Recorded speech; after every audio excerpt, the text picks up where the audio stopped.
नमस्ते स्टूडेंट। आज हमारा जीएस का टॉपिक है नेशनल पार्क्स। बहुत इम्पोर्टेंट टॉपिक है, कोई ना कोई एक या दो क्वेश्चन तक एग्ज़ाम में आ जाते हैं। लास्ट टाइम जो एएमओ एग्ज़ाम था यूपीपीएससी का, उसके अंदर गिर नेशनल पार्क से रिलेटेड एक क्वेश्चन आया था जिसका कि आंसर गुजरात था। ठीक है स्टूडेंट, आपको देखिए मैं जो नेशनल पार्क पढ़ाऊँगी, पहली बात तो आज पार्ट 1 ही रहेगा, पार्ट 2 हम कर लेंगे। इसमें जो नेशनल पार्क्स में आपको याद रखना है ये कब लॉन्च हुआ, किसके अंदर, आजकल कौन से प्रोटेक्शन एक्ट के अंतर्गत आता है, ठीक है, इसका अगर कोई ओल्ड नेम है तो वो किस बेस पर रखा गया था। इन सभी क्वेश्चंस पे आपको थोड़ा सा ज़्यादा ध्यान देना है। ठीक है student, let's begin our lecture today. सबसे पहले हम पढ़ेंगे जिम कॉर्बेट नेशनल पार्क। ठीक है, जो जिम कॉर्बेट नेशनल पार्क है वो कौन से स्टेट में लोकेटेड है? सबसे पहले आपको याद रखना है उत्तराखंड।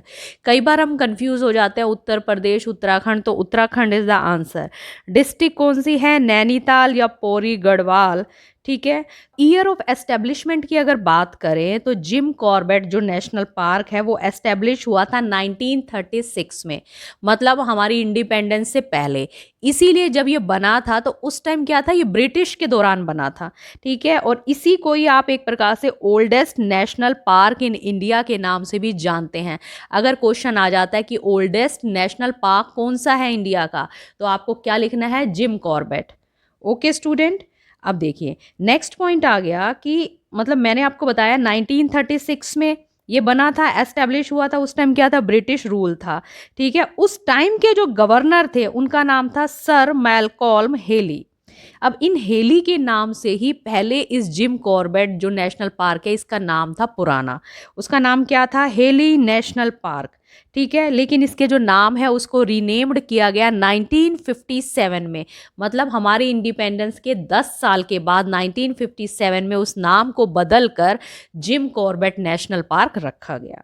ठीक है स्टूडेंट, जिम कॉर्बेट क्यों रखा गया? उस टाइम तो वो हंटर थे, लेकिन बाद में ये एक प्रकार से जो कंजर्वेशनिस्ट होते हैं ना, मतलब जो प्रोटेक्ट करते हैं, नेशनल पार्क हो गए, एनवायरनमेंट हो गए, इकोसिस्टम, उसमें अपना कुछ योगदान देते हैं, वो थे। ठीक है, जिम कॉर्बेट, तो उनके नाम पर जिम कॉर्बेट एक प्रकार से नेशनल पार्क उसका नाम रखा गया। नेक्स्ट पॉइंट आ जाइए स्टूडेंट, अगर हम रिवर की बात करें तो कौन सी मेन रिवर जो कि जिम कॉर्बेट नेशनल पार्क के वहाँ से क्रॉस होती है? बहुत अच्छा क्वेश्चन है, आज के कम्युनिटी पोस्ट में भी मैंने ये क्वेश्चन पूछा था। तो उसका आंसर है कौन सी रिवर जाएगी? रामगंगा रिवर। आपको पता होना चाहिए जो ओल्डेस्ट हमारा नेशनल पार्क जिम कॉर्बेट, उसमें से कौन सी रिवर पास करती है? रामगंगा। ठीक है, नेक्स्ट आ जाइए। आपको इस चीज पे ध्यान देखना है, मैंने आपको बताया कि पहले ये एस्टेब्लिश हुआ ब्रिटिश लॉ में 1936 में, लेकिन 1972 में एक्ट आया था वाइल्ड लाइफ प्रोटेक्शन एक्ट। याद रखिए student, wild life protection act आया 1972 में। उस एक्ट के दौरान अब इस नेशनल जो पार्क है उसको प्रोटेक्ट किया गया, मतलब उसको रखा गया। तो आपको पता होना चाहिए कि एट प्रेजेंट कौन से एक्ट के दौरान इन नेशनल पार्क्स को प्रोटेक्ट रखा जाता है, और वो जो एक्ट था वो कौन से ईयर में बना था? वो एक्ट बना था 1972 में, और उस एक्ट का नाम था वाइल्ड लाइफ प्रोटेक्शन एक्ट। ठीक है स्टूडेंट, अब देखिए 1972 में ये एक्ट बना, 1973 में एक साल के बाद सबसे पहले प्रोजेक्ट टाइगर लॉन्च हुआ। सबसे पहले कौन सा प्रोजेक्ट लॉन्च हुआ था? प्रोजेक्ट टाइगर लॉन्च हुआ था। और जो जिम कॉर्बेट हमारा नेशनल पार्क है, it became the first tiger reserve in India. तो क्वेश्चन बनता है, first tiger reserve in India कौन सा पार्क था? वो था जिम कॉर्बेट। ओके, तो प्रोजेक्ट टाइगर ईयर कौन सा हो गया? जब एक्ट बना वाइल्ड लाइफ प्रोटेक्शन 1972 के एक साल के बाद प्रोजेक्ट टाइगर आया था 1973 में। ठीक है स्टूडेंट, अब देखिए, अब ये जो हमारा जिम कॉर्बेट नेशनल पार्क है ये किस किस चीज़ के लिए फेमस है? बंगाल टाइगर्स, एलिफेंट्स, लेपर्ड, है ना, एक प्रकार से रिच बायोडाइवर्सिटी है वहाँ पर। नेक्स्ट कॉन्सेप्ट आ जाइए, आपको बस एक चीज पे ध्यान रखना है, एक क्वेश्चन है जो थोड़ा कंफ्यूजिंग है, पहले भी एएमओ एग्जाम में आया हुआ है, लेकिन कुछ बच्चे उसमें कंफ्यूज हो जाते हैं। Question is, Jim Corbett national park was established under wild life protection act 1972। This statement is true और फॉल्स? स्टूडेंट, ये स्टेटमेंट बोलती है कि नेशनल पार्क एस्टेब्लिश हुआ था वाइल्ड लाइफ प्रोटेक्शन एक्ट के दौरान। नहीं, वो एस्टेब्लिश तब नहीं हुआ, ये स्टेटमेंट फॉल्स है। एस्टेब्लिश तो हो गया था 1936 में, उसका नाम चाहे अलग था, ये तो बाद में उधर ऐड किया गया इस प्रोटेक्शन एक्ट के दौरान।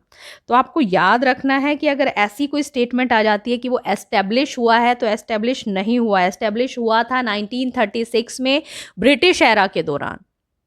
ओके स्टूडेंट्स, यहाँ पर हमारा पहला नेशनल पार्क जो जिम कॉर्बेट है वो इम्पोर्टेंट एक प्रकार से ख़त्म हो गया है। तो आपको क्या क्या याद रखना है, ये 1936 में बना, 1972 में एक प्रकार से वाइल्ड लाइफ प्रोटेक्शन एक्ट के दौरान आया, 1973 में जो टाइगर रिजर्व बना उसका ये नंबर 1 था। अगर जिम कॉर्बेट के उधर से रिवर जो गुजरती है उसका नाम क्या है वो आपको पता होना चाहिए, ठीक है। तो अच्छा, और साथ ही साथ ये जो जिम कॉर्बेट है उसका पहले वाला नाम क्या था, और वो उस टाइम के गवर्नर थे, उनके नाम पे रखा गया। बाद में जिम कॉर्बेट नाम क्यों लगाया, और ये रिनेम्ड कब हुआ, हमारी इंडिपेंडेंस के 10 सालों के बाद। ये सारे कॉन्सेप्ट आपको याद रखने हैं। सेकेंड नेशनल पार्क आ गया कांजीरंगा नेशनल पार्क, ठीक है स्टूडेंट। इसकी लोकेशन की बात करें तो वह है असम में लोकेटेड, ठीक है। अब इसकी रिवर की बात करें कि मेजर रिवर कौन सी है जो कि एसोसिएट हो रही है काजीरंगा नेशनल पार्क से, जो वहाँ के जो एनिमल्स है वो फॉरेस्ट रीजन है उसको वाटर सप्लाई होती है, वो है ब्रह्मपुत्रा। आपको याद रखनी है, काजीरंगा नेशनल पार्क जो कि असम में है, वहाँ से रिवर कौन सी क्रॉस हो रही है, ब्रह्मपुत्रा।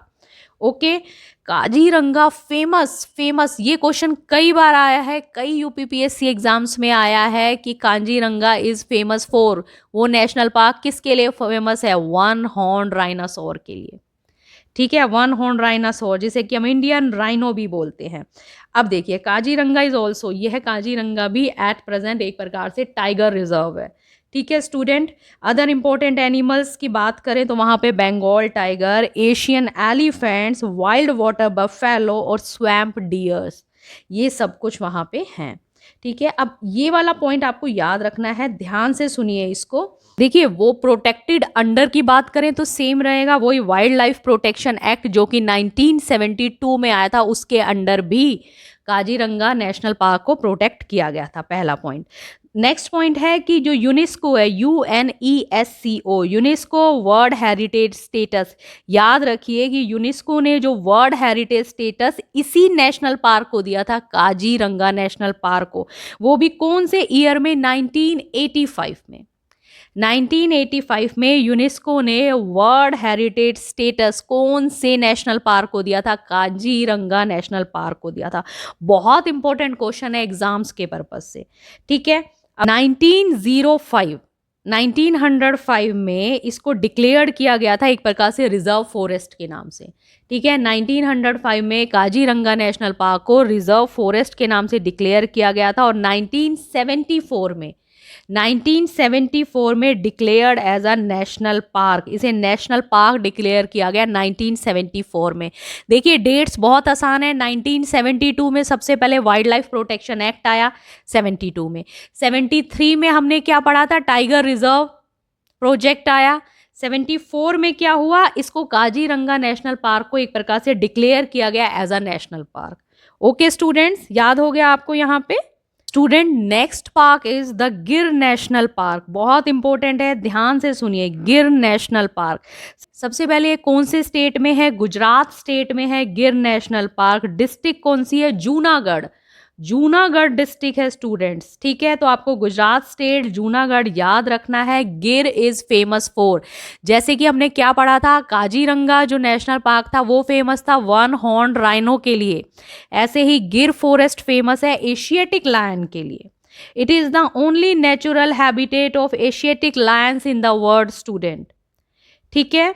उसके बाद देखिए ईयर ऑफ एस्टेब्लिशमेंट की बात करें तो declared as wildlife sanctuary in 1965, ठीक है। 1965 में इसको वाइल्ड लाइफ सेंचुरी में डिक्लेयर किया गया, और 10 साल के बाद 1975 में एक प्रकार से इसको नेशनल पार्क बताया गया, ठीक है। 1975 में इसको नेशनल पार्क की संज्ञा दी गई।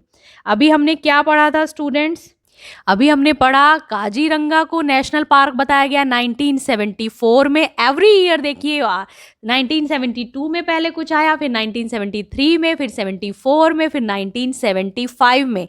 1975 में गिर को एक प्रकार से नेशनल पार्क डिक्लेयर किया गया स्टूडेंट्स, ठीक है। नेक्स्ट आ गया मेजर रिवर्स कौन सी हैं जो कि गिर फॉरेस्ट या गिर नेशनल पार्क्स के उधर से गुजर रही हैं, वो है सबसे पहले हो गई हिरन रिवर, HIRAN, दूसरी हो गई Shetrunji river, third one is the Datardi river. Okay student, ये तीनों आपको अच्छे से एक प्रकार से याद होनी चाहिए इनके नाम। एक पॉइंट और बताना चाहूंगी मैंने आपको बताया था ये जूनागढ़ डिस्ट्रिक्ट के आसपास है ना, तो जो नवाब ऑफ जूनागढ़ थे वो ही एक प्रकार से जब रूल करते थे तो उन्हीं का ही मेन इसमें कंजर्वेशन एफर्ट है कि एशियाटिक जो लायंस है उनको किस प्रकार से एक प्रकार से प्रोटेक्ट किया जाए। तो उसका बहुत बड़ा योगदान है नवाब ऑफ जूनागढ़ का इंडिपेंडेंस से पहले। उसके बाद देखिए एशियाटिक लायन के अलावा और क्या क्या इंपॉर्टेंट एनिमल वहाँ मिलते हैं, वहाँ मिलते हैं चीतल, स्पॉटेड जिसे डियर बोलते हैं, ठीक है, नील गाय। नेक्स्ट वन इज बहुत इंपॉर्टेंट है क्रोकोडाइल, जो कि कहाँ मिलते हैं, कामलेश्वर डैम, जो कामलेश्वर वहाँ पे बांध है वहाँ पे क्रोकोडाइल मिलते हैं। ये क्वेश्चन कई बार आया है। लाइफ लाइन ऑफ गिर, जो गिर नेशनल पार्क है उसकी लाइफ लाइन कौन है, वो है क्रोकोडाइल, ठीक है, क्रोकोडाइल है। ठीक है स्टूडेंट्स, आज की वीडियो में हमने 3 नेशनल पार्क डिस्कस किए हैं। सबसे पहले जिम कॉर्बेट हो गया, नंबर 2 पे काजीरंगा नेशनल पार्क हो गया, नंबर 3 पे गिर नेशनल पार्क हो गया। नेशनल पार्क पार्ट 2 की वीडियो कल आएगी, आप मेरे साथ बने रहिए। इन चीज़ों को जितना आप रिवाइज करेंगे उतना करिए, आपके लिए बेनिफिशियल होगा। ज़्यादा से ज़्यादा अगर आपको मेरा कंटेंट अच्छा लगता है तो ज़्यादा से ज़्यादा उसको शेयर कीजिए, लाइक कीजिए और मेरे चैनल को सब्सक्राइब कीजिए। Thank you students.